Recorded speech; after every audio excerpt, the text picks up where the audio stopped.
বন্ধুরা, ঠাকুর শ্রীরামকৃষ্ণ বলছেন, ঘর যতই অন্ধকার হোক,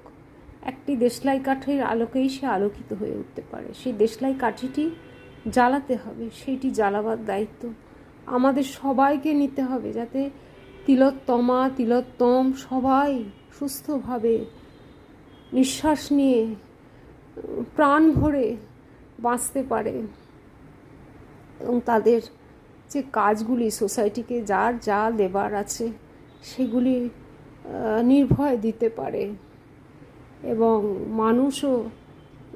যাদের যা প্রাপ্য সোসাইটি থেকে সেটা পায়, সেই পরিষেবাটুকু তারা যেন পায় এবং সেখানে যেন থাকে একটা বিশ্বাসের ভিত্তি, পারস্পরিক সহযোগিতা, বিশ্বাস আর এর ভিত্তি নিয়ে